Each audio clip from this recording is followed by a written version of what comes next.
Yeah, unbelievable. Somehow I've got this one. Um, tend not to use my computer for many diverse things, as you can tell. Um, some things I'm better at than others. Anyway, folks, want to do a live stream. As you can tell, I'm using my YouTube channel more and more. The first thing that I want to do on this is I want to say, if you're out there, you're struggling with mental health issues, as many of us are, please understand you're not alone. Um, Please understand there's nothing wrong with you, that you're not defective, you're not, there's nobody's life worth envying looking on the outside, and you know, most of us are struggling, believe me. um I've had my own battles with mental health and addiction over the years, and it's a constant fight. It's something that I have to deal with every single day of my life. I will always be an addict. I will always be someone that's vulnerable to that. And I'm a flawed human being. So I'm no better than you. I live no better life than you. I have no more glamorous life than you. You know, there's nothing in my life that's worth envying of. The only thing that matters really to me is my own health and the health of my children. So if you're out there struggling, folks, you're not alone. I promise you. And I also want you to understand that there's not a hurt or place in your head. You are perfect in your imperfections, in everything, in every other way. You are exactly how you're intended to be. And you are a miracle. So please love yourself and understand that life is hard. We're all struggling. And I believe in you 100% that you will come through this. And the world is a much better place for having you in it.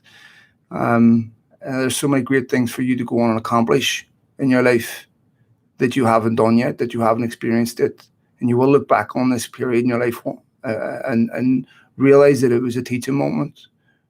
Whether it's for you to talk to your kids about, or your family, or your friends about, when they also find themselves in this position. Trust me, I could tell you stories, folks, about things that I've done in the pits of despair that I'm totally ashamed of, that bear no resemblance to what you're looking at right now. I've been as low as a human being can be, and as high. So I want you to understand, folks, that you are not alone. And people look at my life in LA and think I live some type of glamorous life. Just I live just like you, you know. So you have my complete love and support if you're struggling. And I want you to know that you're not alone. I used to open my DMs up, folks, but I'm so slow at responding, so I don't do it, because when people are reaching out for mental health, they need help right away, and I can't always do it. I'm kind of busy, but I'm also dealing with my own issues sometimes, folks. So it's not personal. And if you've sent me a DM and I haven't responded, please understand that it's not personal. I probably haven't even seen it. So you have my love and support. Um, Thank you to each and every one of you who have reached out to me and helped me and supported me over the years. Many of you I've never met. Miguel Lopez, thank you so much, brother. Ian Windsor, legend mate, Paul McKeown, thank you so much. Um, your support means everything. Wonderful, beautiful people. Anyway, on to some other topics. Manchester United, of course. I'm going to upload I did a United thing earlier. It's on our YouTube channel. I'm starting to use it more. So if you haven't subscribed, why not? I know I'm not the best looking lad in the world, but I'm sure it'll keep you entertained anyway, some other way. But obviously, it was just in two comments Solskjaer said earlier. And I think this is really important, because what we're basically being asked for is to give more time. But two things I want to say. First of all, Solskjaer's not in a position anymore to continue to ask for time. He's in the stage of his job, his tenure, where he's not a caretaker manager anymore. He's had enough windows. He's at the point now where this is supposed to be Solskjaer's team. This is his team. The players that are there, if they're there for a reason. Whether it's they were there under Mourinho, Van Gaal, don't matter. He's moved other players on, so he's kept them there for a reason. So he doesn't get to ask for time in that sense that will be good in 2 years' time. For Solskjaer to turn around and say, we need to learn to get out of a group is a stunning admission. 7 going on 8 years ago, Ed Woodward and his crew took over this football club. A football club that won the league. That was unthinkable. It would finish outside the top 4. Remember that? I remember when those conversations used to take place, maybe they won't finish in the top 4. It was unthinkable that would happen. And now, not so unthinkable. So we're a football club that within 7 to 8 years, he has taken a league championship winning team to a team that can barely qualify for the Champions League, who lost 3 semi-finals last season, and who have to learn how to get out of a Champions League group stage. By what metric is that success? And what is in that would give you and me reason to give Ed Woodward more time? When has he ever demonstrated aptitude for this job? If Solskjaer goes, he goes with him. I'm okay with that. Because he hired him. And he hired Van Gaal. And he had Mourinho. So he owns the failure. Just like he would own the success. So he goes with him. Thanks, Jordan. So for me, there can be no talk of Solskjaer going without talk of those above him going. Because if he's the wrong guy for the job, then the guy who said that he was the right guy for the job needs to go too. Beautiful Jamaica. Love to see that place one day. Gorgeous country. Jazzy, hi to him, Paul. So I don't think it's fair. I know look, we all react. Solskjaer does something, you need to do something stupid. It's always about sacking the manager. That's knee jerk. That's what we all say, right? But this really does require more depth. Liam, how's it going, mate? It really does require more depth to it. You have to think about, okay, at some point, the person who's picking these also has to be accountable, because it seems to me that the only people who aren't accountable for the failure at Manchester United are Woodward and his crew. But what I don't understand, but it also tells you, Duncan, how you going, mate? Well, what I don't understand, but it also tells you a lot about Manchester United as a football club, about what they value. Ed Woodward's getting significant pay raises over the year. So clearly football is not something that really is relevant to United in the final determination of success and failure. Clearly, Manchester United defines success by a profit and loss column, not a win-loss column. So Ed Woodward's being rewarded for doing a great job as a businessman.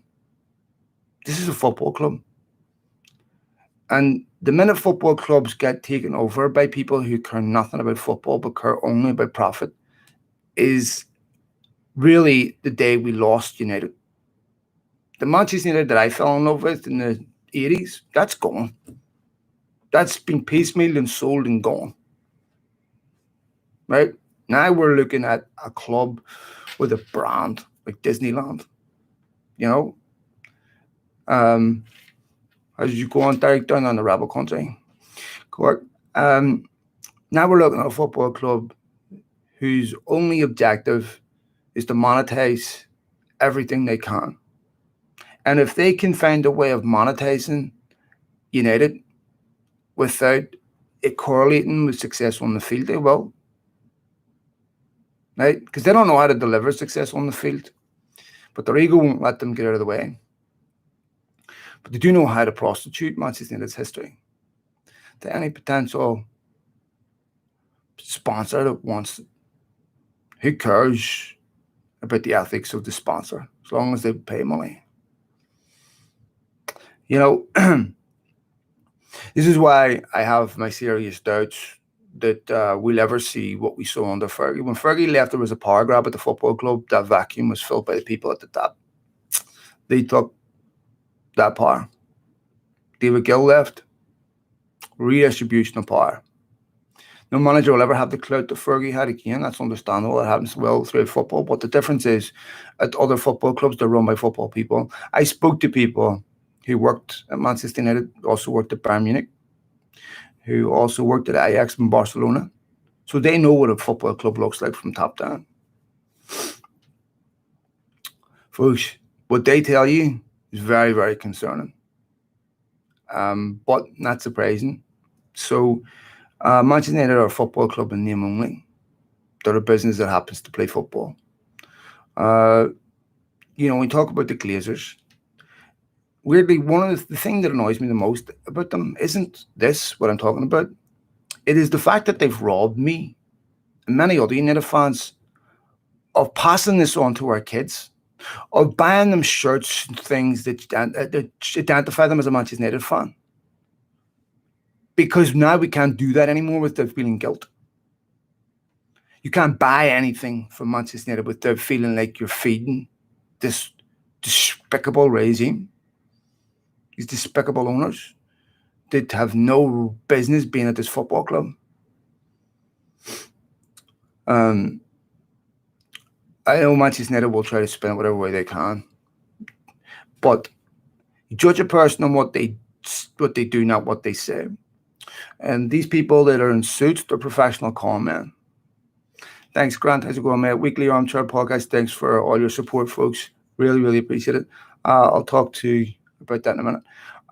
But what we see is these suits are professional con men. When you listen to their fan forum and when you listen to the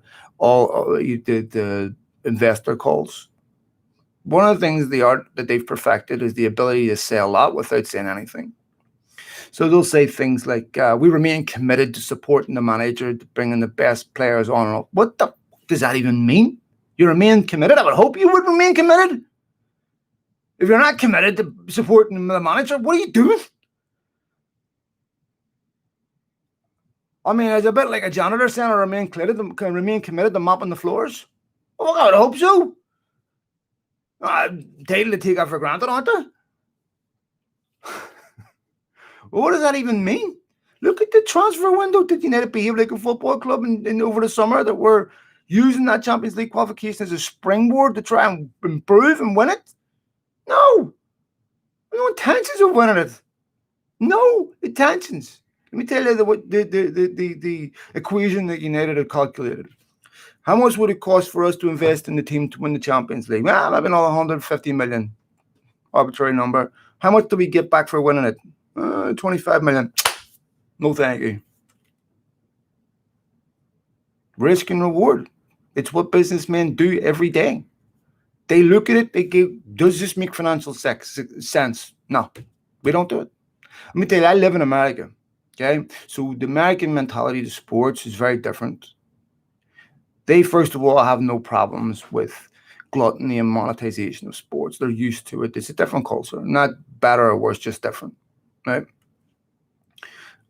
When I talk to American friends, what have you, who really don't know anything about soccer, but I give them my objectives about the Glazers, they're puzzled. Like, well, of course, that's what they're doing, but what's the issue? Because their sport and franchises don't have roots in their community. They're just businesses. But see, the Glazers want best of both worlds. They want all the benefits that come with being a community football club, but then they also want the American model to monetize it across the world. So I fear that with Solskjaer going, you just get what we always have. We'll just get another manager in Pochettino. Take a look at what Mourinho's done at Spurs. Take a look at Mourinho and how close he's got Spurs to. That's the best Spurs team I've seen in a long time. Now, he's put things in that Pochettino didn't have. Brothers, how's it going, mate? So I would caution United fans in clamoring for Pochettino, because Pochettino doesn't come with the guarantees you think he does. Secondly,